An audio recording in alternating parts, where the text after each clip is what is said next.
So let's just remind ourselves, shall we, of what we've seen so far. Nothing to separate City and Liverpool in the early kick-off on Saturday. A dramatic late comeback win for West Ham at Burnley. Luton getting only their second win of the season against Crystal Palace.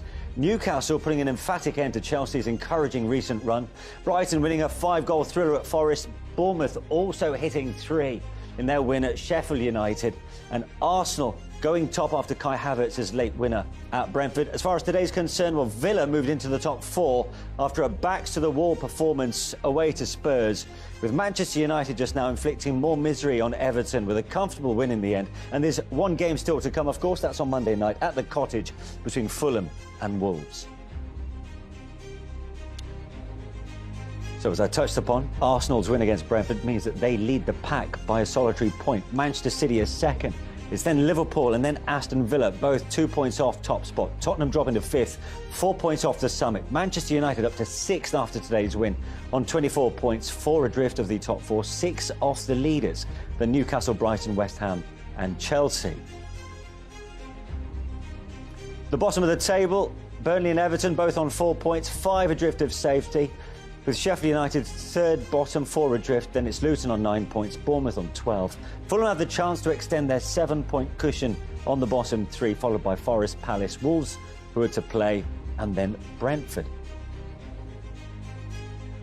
Bruno, Alejandro, before we talk about his goal, Bruno, just how big a win was this for Manchester United? Difficult place, Everton in tough times, but you came here, got that result. No, it's always tough to play against Everton. They're a really good team, very direct, strong. They have good players on the ball, but I think our performance was really good. I think at moments we could play a little bit more in the last 20 minutes of the first half, but we did the job. Your performance, what about his performance? So I give him a good note just for the goal, but that's just because he knows I have big expectations for him.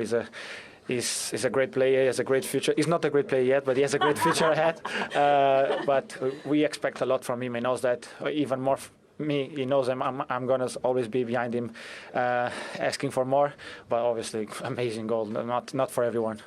Did you think you'd done it when it left your foot? Could you believe it had gone in?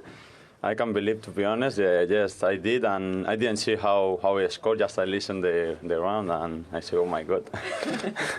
But yeah, for me, one of the best goals I scored, of course, and I'm very happy. It could well be one of the best of this season.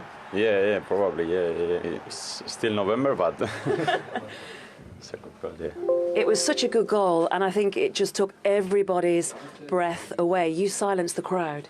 Yeah, obviously a goal like this has to silence the crowd. I think even for the crowd, obviously Everton fans was not really happy about that, but I think they enjoy it to see these kind of things, and I think it's amazing for the football. Players like him can do this, and we are all proud of him, and obviously I'm very happy to have him on my side. You had the opportunity to take the penalty, your second goal. You gave that ball to Marcus. Why did you do that? No, because Marcus, I felt that Marcus needed a little bit of confidence, needed his goal, and as Marcus is an excellent penalty taker too, I'm 100% sure that he could score that penalty. So it's not about to take it; it's about scoring the penalty, and Marcus did it perfectly. Has his confidence taken a little bit of a hit? A lot of people have been talking about the fact he hasn't scored a lot for Manchester United this season. No, I think it's obviously, strikers, wingers, they want to score goals, they need to score goals. That's part of their game, and it gives you more as a boost. I think after the penalty, Marcus was unstoppable. He could take on everyone. So I think sometimes you need this chance, this opportunity to get your confidence back. But Marcus is being great for us. Obviously, last season he was amazing, so everyone expectations for this season was higher. So it's just about getting his goals back, and everyone who's still saying that he's world class again. I know he's waiting for his award, but I just want to ask you about that togetherness, because I think that also showed the togetherness that you have at Manchester United. I think we have this since the beginning of the season. Obviously, the results didn't show that, and you know that results are really important in football. And in these days, everyone is expecting you to win every game, even more at Man United. So it is what it is. But the togetherness is there. It's about getting the results back. He's looking at me. He's waiting. Can you just give him his Player of the Match award, Bruno? I don't think he deserves it, but take it. Thank you. For the goal. So you can remember the goal. a great post-match interview from the pair of them. I love that little comment when he said, great player, maybe not, but good future. Do you know what? Just to keep him grounded. But that's how kind of, I think, Tim and I, when we came to you, when you did well to start, all the players were trying to keep you down. Not in a bad way, but they just want to keep your feet on the ground. Yeah. I think, obviously, for Alejandro Garnacho, I mean, the kid's a superstar. He's been a superstar since he kind of burst onto the scene. Sometimes he's more impactful when he comes from the bench, but I thought today, that moment, he just changed that whole game. And he has moments for a young man at 19 years old that are quite rare, actually. And he has this, he does have a superstar aura about him, you'd have to say. Yeah, you made a great point earlier, Tim. To do it when you're... You're welcome. To make it with barely 3 minutes on the clock, you're barely into the contest. Well, he's only a young man. I'm probably thinking I'm in my body at the moment, which wouldn't be possible. But at any stage of my career, 3 minutes into the game, it normally takes 10, 15 minutes for you to get into the game, let alone trying something so aerobatic as that. I mean, it was an incredible technique as well and timing. I mean, the ball was very good from Dalot. I mean, switch of play comes. And this pass from Marcus is underestimated as well because he gives him no control problems. Like, a little waiter pass there, he just into his stride. And he just watches it, and now he's made his mind up. You know, he's made his mind up probably 2 seconds in. I'll probably tell you when. Now he's made his mind up. He's going to overhead kick that. And the technique is fantastic. It's just wonderful. I can only dream about scoring goals like that. I like the boy. I think he's got a personality. He's got a certain arrogance about him, which I like. And I think you need to play for Man United. You saw in his celebrations that, you know, the arrogance and the swagger about him.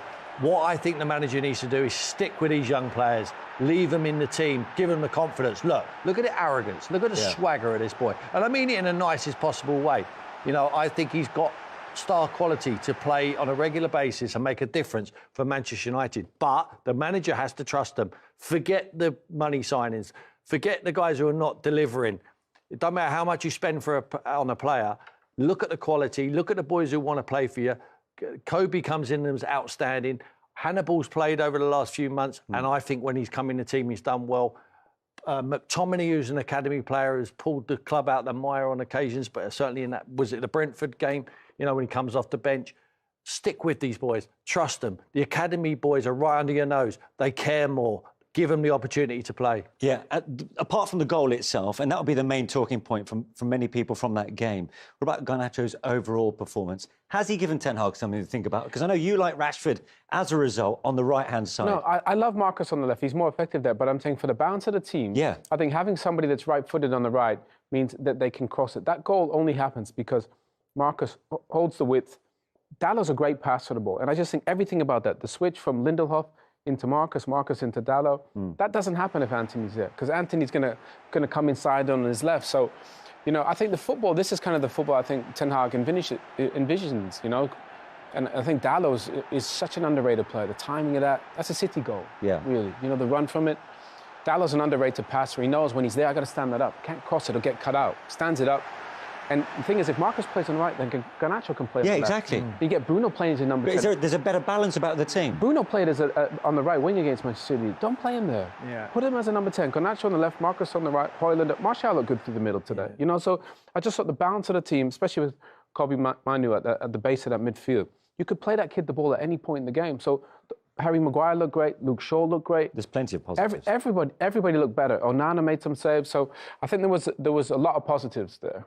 Yeah, I feel a bit sorry for Marcus playing out on the left-hand side in recent months because he hasn't had Luke Shaw getting around the outside and occupying the right back so he can come inside and bend that ball into the far corner. He hasn't had that, you know, so he's had to fight a lone battle out there. But, I mean, the goal, we just cannot switch off that goal. That is an incredible goal and only Wayne Rooney could score one like it. It's funny you should say that. It's so reminiscent. I mean, the similarities are quite uncanny. I mean, this is back in February 2011. It's a goal we've all seen. I'm having this time and time again. You're having this one, are you? I'm having this one because he has to check his run, you know, and he gets a deflection on the cross and he just adjusts his position. He watches that right into the top corner. When you see it from behind, look at Wayne's eyes here. Like on the ball, he sees it right in there. And Mika Richards is following him as well. With his eyes, he cannot believe it. And that's the arrogance I'm talking about. That's what you need when you want to play for Man United. So let's have a look then. At the moment, the ball hits the foot of both these players. I mean, that's extraordinary, isn't it? The timing of the jump, the distance from the goal, almost exactly the same. Actually, I think if you see Garnacho, I think he is going to try and look over his shoulder. Look. It gets there quicker. He does get a glimpse. I think Garnacho's one flies in quicker. I mean, he strikes it better. Wayne's more off the shin, but it's still equally as good. But he's set the standards now for himself, isn't he? I think not that you can expect that most weeks. No, but... you're not going to expect those moments. You want consistency from young players. That's hard. But I think since he's come to the side, he's produced the goods. And it's rare for a young kid to come in and have such an impact on a team like Manchester United. It's difficult. You know, we've seen even that with Phil Foden at Manchester City. No matter how good you are, at this level, it's hard to break into a top team and be consistent. And I think so far, in the short body of work that he's had, I think Garnacho's had a big impact on the side. Yeah. And you know, they might not be at top level, Manchester United, as we mentioned already, but they're the form team right now after 6 games. Well, it's a wonderful knack to have. You know, when you're not playing well and you're picking up points. But did you think they could sustain that level? No, I think it's a matter of time then they won't. They have to pick up their level of performances. They have to be where they want to be. They did it last season. They started very slow and they picked up. They ended up picking up a trophy and finishing in the top 4. They would take that again, wouldn't they? No. And I just think they need to progress, and I'm not sure they're progressing. Let's face it, Man United are at their best when they're counter-attacking. They're still a counter-attacking side.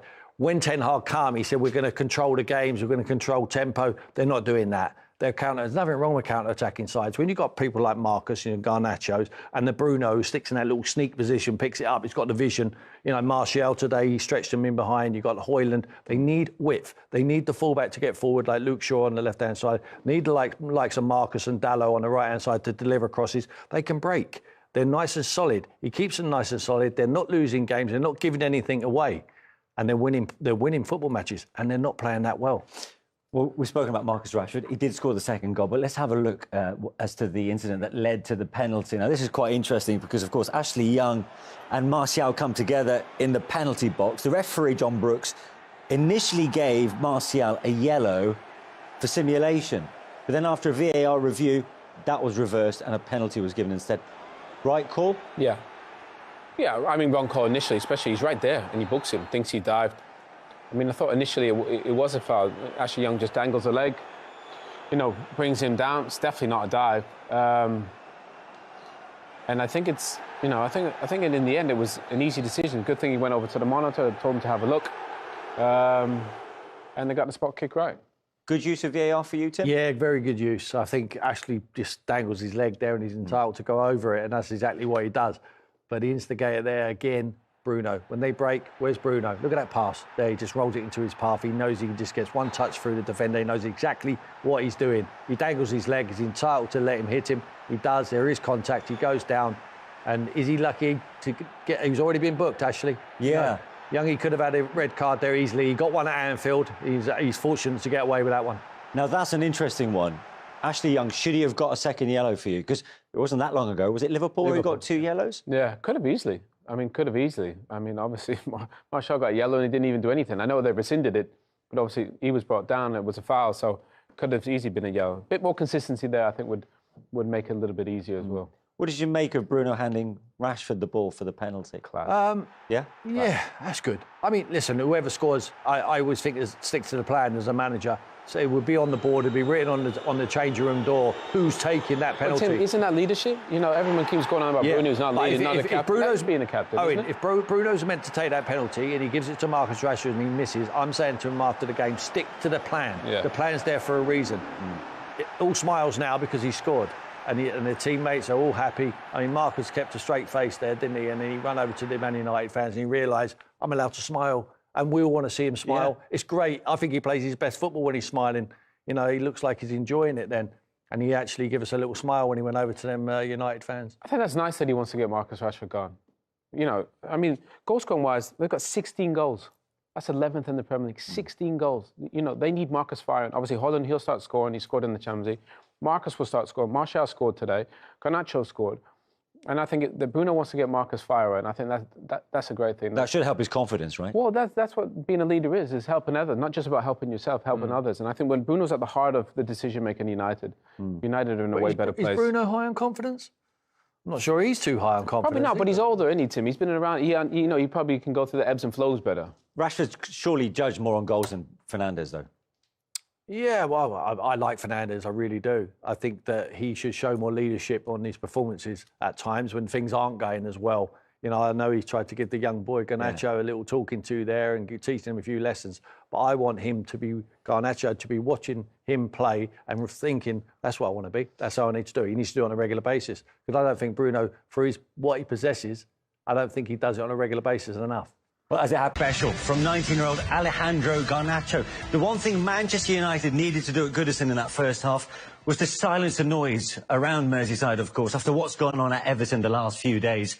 It took them 2 minutes and 13 seconds before we saw something that was phenomenal, Owen. Yeah, I mean, one of the greatest goals I think we've ever seen in Premier League history. First of all, the ball from Lindelof to Marcus is great.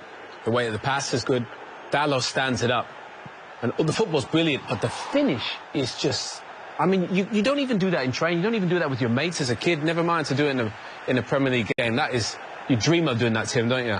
Yeah, the athleticism of the boy and just to get so high and the timing of it, the technique is wonderful. I mean, he watches it all the way onto his foot and it's a wonderful finish, great finish. You know, 3 minutes in, you need to quieten this crowd. We talked about the intensity and of the atmosphere. Wow, that's going to quieten any ground in the world. At what point is he thinking, I'm going to do that? Is it because when it's behind him? It's Dalot's ball. And Dalot meant that ball, by the way. Hang on, you think Dalot's teed him up for the bicycle? No, he stood it up, because Dalot's a good player, he's a good passer. He stood it up for an area to attack. Okay. And once it's behind him and it's up there, then it allows you to obviously, it's easier said than done, obviously. Yeah. But I think when he stands it up, he thinks, right, I'm going to go get this. And technically, everything about it is majestic. Look, that's a control ball up top. And that, I mean... The weight of everything is just... You have to get it perfect. And it's conviction, right? You've got to go all in here. Yeah. Did you think he had that in the locker? I don't know. There's not many people in the world that have that in the locker. I think Wayne Rooney had it. I think he had it. Yeah. Actually, funnily enough, you should say that. Because, of course, as it happens, Everton local Wayne Rooney is reminiscent of his winning goal for United in the Manchester derby back in February 2011. Which gets your vote of the two? I mean, I like Waz's, but again, see that ball? It's a little bit behind. Yeah. So the hard part is you got to brace yourself with your hands. So you got to go score, but you got to brace your hands. So you got to go score, but you got to brace yourself. So Tim, this. I picked the occasion because it's against the local rivals. Yeah. And the fact that he has to change his position. He was going in for the first cross. It gets deflected back. He has to check back out, and then his technique is unbelievable. You know, if you thought it was reminiscent or uncanny, this is evidence. Have a look at this. From the moment it leaves the boot to the moment it hits the back of the net, the technique as well is phenomenally similar. Watch Wayne get his eyes on it. Look, he's watching it fly into the top corner. Look, amazing. That's amazing. When that goal went in from Wayne Rooney, by the way, Garnacho was 6 years old. Just to put it in perspective.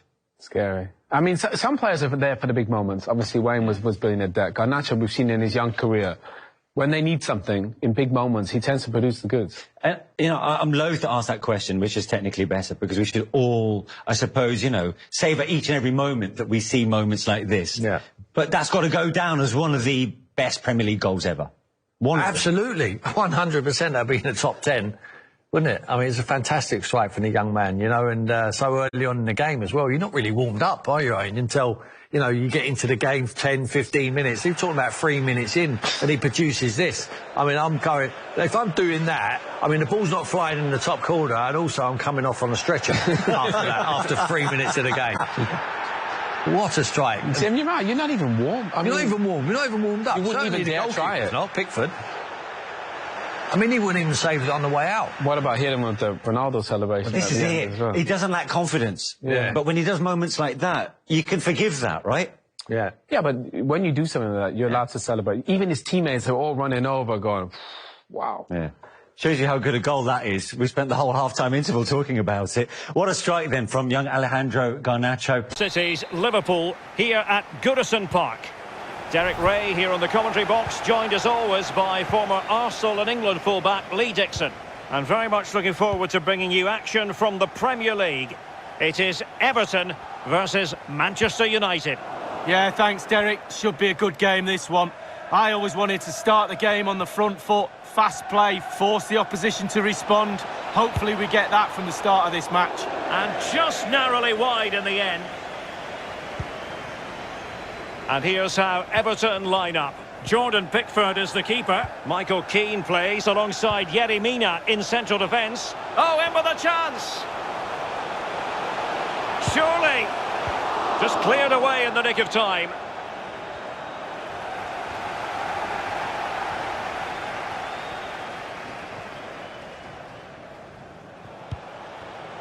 Bruno Fernandes. Couldn't hang on to it.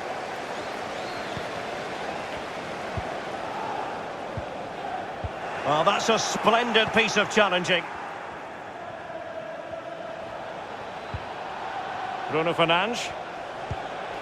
Cavani.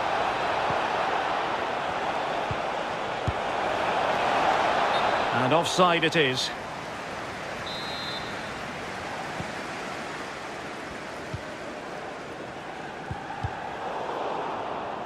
United come away with it.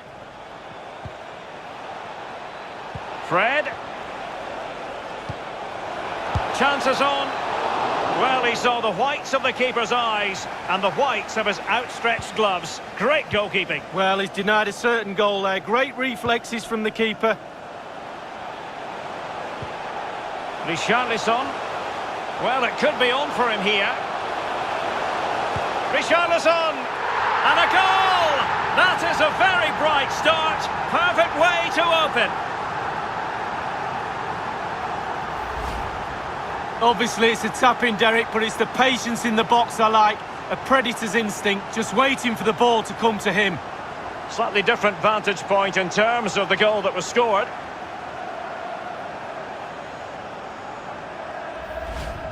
So on they go again, and that really should shake up United. Can they find a response now?